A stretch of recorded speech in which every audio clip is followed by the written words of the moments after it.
যে এখানে বলছে now read the following summary of the poem for your better understanding and answer the following question.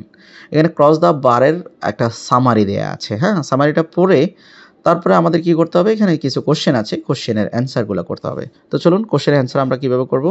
আগে আমরা এখানে যেই সামারিটা আছে এটি একটু পড়ে নিই। In the poem the poet talks about the death.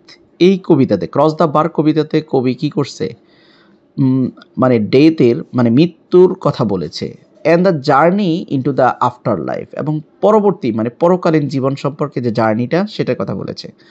Here he uses symbols nature like sunset, এখানে সে সানসেট ব্যবহার করেছে symbol, evening star, sea, tide, foams, twilight, evening bells and flood to explain his feelings idea.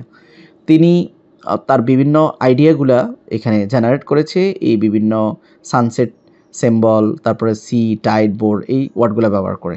Beside if you read carefully, তুমি যদি এই গল্পটা বা কবিতাটা ভালো করে কেয়ারফুলি পড়ো, you can understand that like others, the poet also expresses his desire to cross the bar between life and death without sorrowful farewells. মানে তিনি মানে বার ক্রস করতে চাচ্ছে, মানে এই জীবন থেকে অন্য জীবনে যেতে চাচ্ছে, যেখানে কোনো কি থাকবে না, সরোফুল ফেয়ারওয়েল হবে না, আনন্দ উল্লাসের সাথে মানে সেই এ বার ক্রস করবে, এই জগৎ ক্রস করবে। The poem accept the truth, এই পোয়েম কিন্তু এখানে কি করছে, সত্যটাকে অ্যাকসেপ্ট করেছে, that we have to live this world, আমরা এই পৃথিবীটাতে আমরা অবশ্যই এই পৃথিবীটা লিভ করতে হবে, ছেড়ে দিতে হবে। He wishes to be calm and faithful in the faith of morality, এবং নৈতিকতার সাথে আমরা in the faith of morality, আমরা নৈতিক যে বিষয়গুলো আছে সেটা অবশ্যই আমরা নৈতিকভাবেই নিতে হবে, এবং তিনি ওয়েলকাম করেছেন মৃত্যুকে, স্বাগত জানিয়েছি মৃত্যুকে। তো এখানে কয়েকটা প্রশ্ন আছে, প্রশ্নের উত্তরগুলো আমরা দেওয়ার চেষ্টা করি।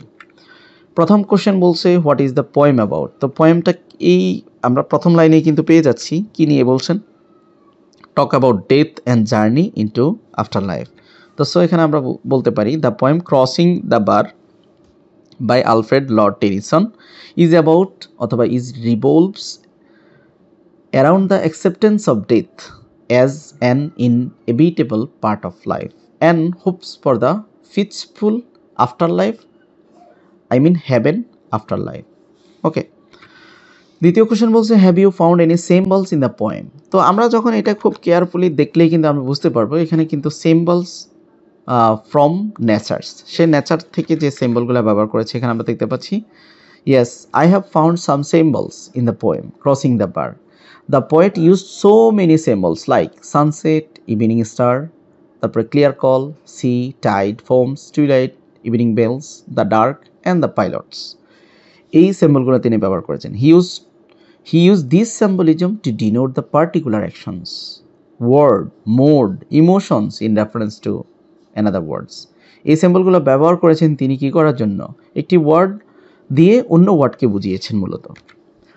3 নম্বর কোশ্চেন যেটা যে what do the symbol sunset, evening and clear call means in the poem.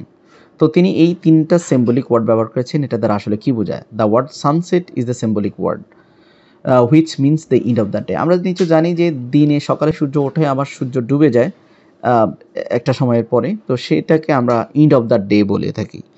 By this 3 words like sunset, evening and clear call, এই তিনটা দ্বারাই, ইভিনিং বলতে আমরা দিনের শেষ অংশ বুঝি, সানসেট বলতে আমরা দিনের শেষ অংশ বুঝি, অন্য একটা দিনে পদার্পণ বুঝি আমরা, অ্যান্ড ক্লিয়ার কল বলতে আমরা পরিচ্ছন্ন ডাক আমরা বুঝি, যেটা সিম্বলাইজ করে announcement of death as it is natural and inevitable part of life. পরের কোশ্চেন এখানে বলছে যে do you think symbol helps the poet express his idea in better way. তুমি কি মনে করো যে যে সিম্বলগুলো কবি ব্যবহার করেছে এটা কবিকে তার মেইন আইডিয়াটা এক্সপ্রেস করতে বেটার ওয়েতে হেল্প করে।